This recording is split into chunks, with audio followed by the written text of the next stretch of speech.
Welcome to another session. My name is Anindita. I'm so happy to see you here. I'm a functional medicine certified health coach and a practitioner, and I help women with autoimmune conditions reverse their symptoms with their bodies as their guide. And today's topic is something that I find a lot of people grapple with, which is trying to figure out what they should actually be focusing on when they have an autoimmune disease, when they're dealing with an autoimmune disease. We have any kind of immune dysregulation like asthma, eczema, allergies, and of course the more severe form, which is an autoimmune condition. This is true for that because most people don't realize that the key to reversing and treating these kind of conditions is actually to bring back their immune system into balance, right? So that's what I'm going to talk about. So stay tuned. And let me share a story to begin with. This is a client. She worked with me a year or so ago. Her name is Shweta, and she came to me with severe eczema, severe asthma. Her asthma was actually bothering her a lot, and some other related health issues. And it was only when we figured out what were her triggers. So her triggers were, of course, her diet, the dairy that she was consuming, gluten to some extent, the toxins in the environment, whether it was her personal care products, whether it was a pollution. She also lives in a big city, so air pollution is a big one. Often it's invisible. And it can be other triggers like infections, stress, but for her these were the main triggers. And it was only when we prioritized removing these triggers, and that's the only way that her immune system actually could come back into balance, right? So bringing your immune system back into balance is key, and that's exactly what I'm talking about. If you're joining me for the first time, just drop in. If you have any questions, I would be happy to answer any of that. So it was only by figuring out what was key in aggravating her immune response that we also figured out what would calm it down, and that's exactly what happened. By the end of work together, her eczema, her asthma were under control. She knew what foods would suit her, what foods she needed to avoid for most of the time, and that's finally the key to reversing any kind of disease where the immune system is involved, specifically autoimmune conditions, right? So the first thing that I want to talk about in this respect is prioritizing bringing back your immune system into balance. Only medications is not enough. Medications do not actually address the real causes of any of these chronic diseases, which is why these diseases keep and the symptoms keep coming back again and again and again. Welcome, Ankita. If you're joining me for the first time, welcome. If you have any questions, just drop in below. So getting back into the first thing that I was mentioning is that even before we figured out how to bring our immune system back into balance, one thing that you need to be aware of is that autoimmune conditions are actually a category of illnesses. It's not one specific illness, and it's actually quite confusing simply because the names given to autoimmune conditions, unlike cancer, cancer of any body part, you have the word cancer in it, so it's the same category no matter what kind of cancer it might be, right? It's prostate cancer, breast cancer, stomach cancer, it has the word cancer. Whereas in autoimmune conditions, they're completely different names, completely unrelated, and it depends on, and it tells you nothing about which body tissue or part is being affected, right? So that's why it makes it so tricky to realize that underneath all of this, it's a disease of the entire immune system. If you have any questions, make sure that you drop in, but stay tuned till the end. There are some things that you may not be aware of, something that may be of surprise to you today, and it will finally help bring clarity as to what you should be focusing on to get actually start getting better, right?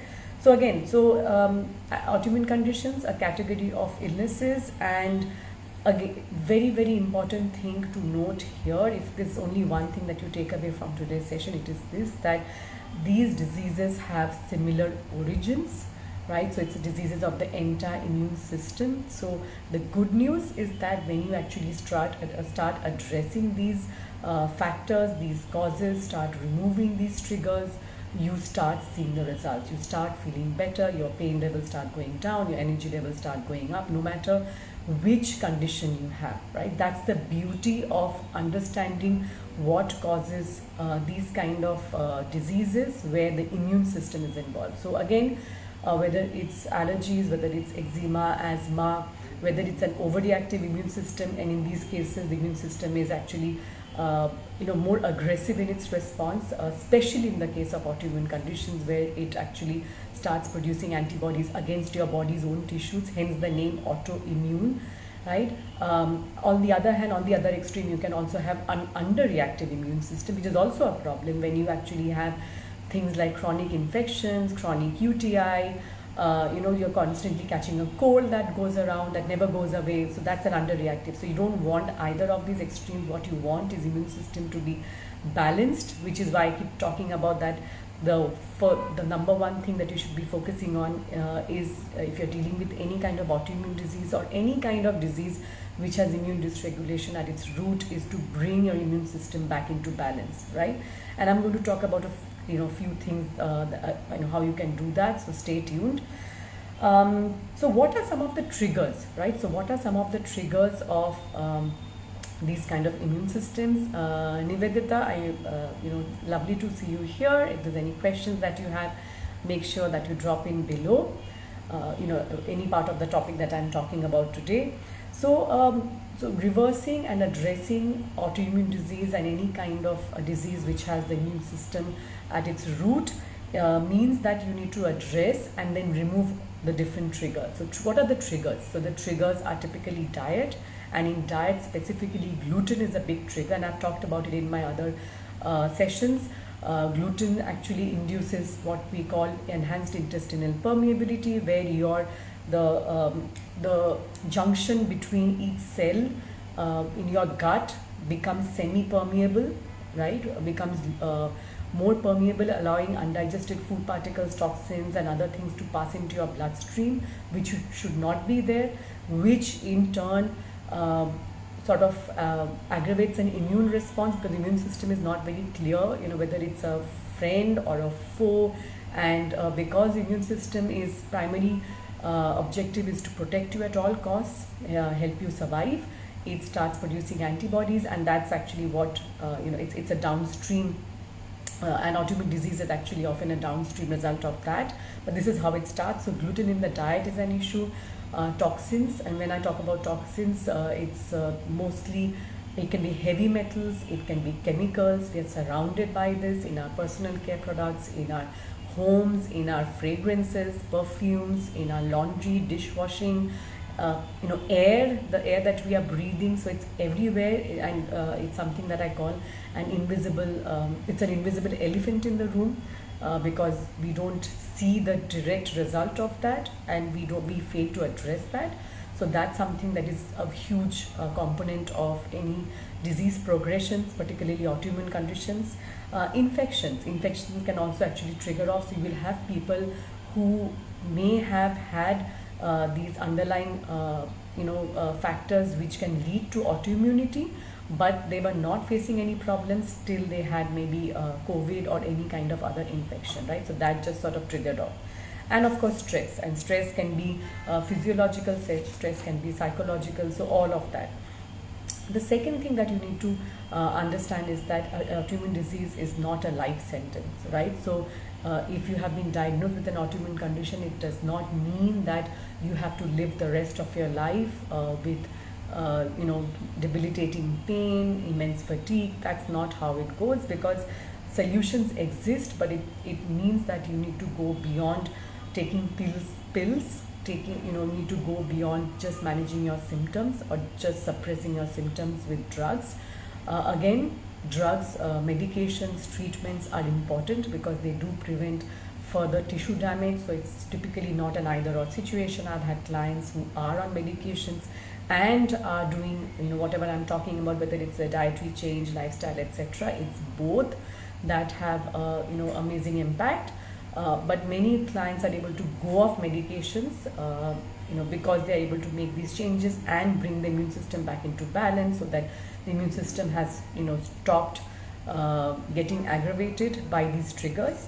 So solutions exist, but you have to go beyond medications and treatments so that you can address the causes of autoimmune disease progression, which is typically gut health. That's where it starts, and removing the triggers that I just mentioned. And I think one of the biggest and the most important place to start is by using food as medicine, right? Food is important. Food is not just calories, right? So having a cookie and having some broccoli or vegetables, or a very healthy stew, having a diet Coke, even if they have similar amount of calories, are completely two different things. Our food communicates to each and every cell at a our bodies at a cellular level, and it switches off and switches on certain genes. It it activates certain enzymes. So cookie and junk food, highly processed foods, a lot of sugar, inflammatory foods like these will have a completely different effect on our body than anti-inflammatory foods like healthy fats, proteins, and vegetables, plants. Actually, what we may not know is that they can actually work better than most medications, simply because our body knows what it needs and can use all the nutrients the way it needs to, whereas drugs are typically effective only about 60 to 70% of the time. And this is something due to something we call a bio-individuality, depending on the genes, depending on the environment that we are living in, depending on our lifestyle. Certain drugs will have certain effects, while in another person it might not have that kind of impact at all, right? Whereas the foods that we consume, we can customize it, and our body will use and absorb the way it needs to at certain points.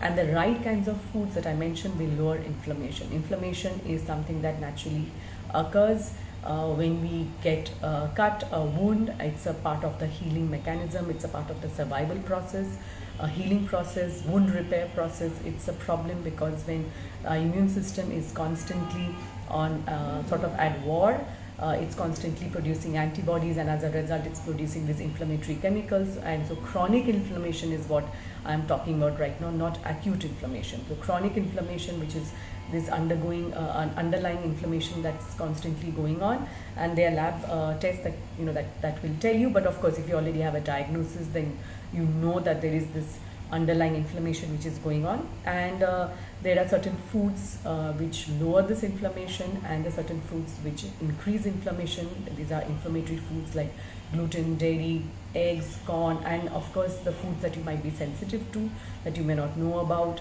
So in my coaching program, I take my clients through something called an elimination diet. We eliminate certain foods for a period of time.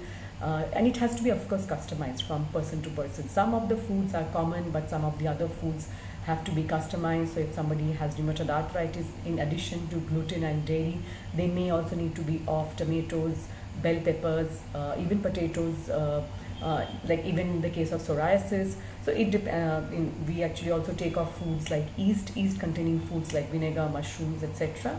So it depends on each person. It has to be customized. But at the end of the day, what you need to take away from today's session is that food is medicine, food is information, and it tells your cells how to behave. It tells your cells whether your immune system will respond in a manner that will trigger disease or move you towards disease or move you towards health. That's how critical food is in terms of when you're trying to deal with any kind of chronic illness, and in particular autoimmune conditions. But how do you do this? Because this is something that we now call nutrigenomics.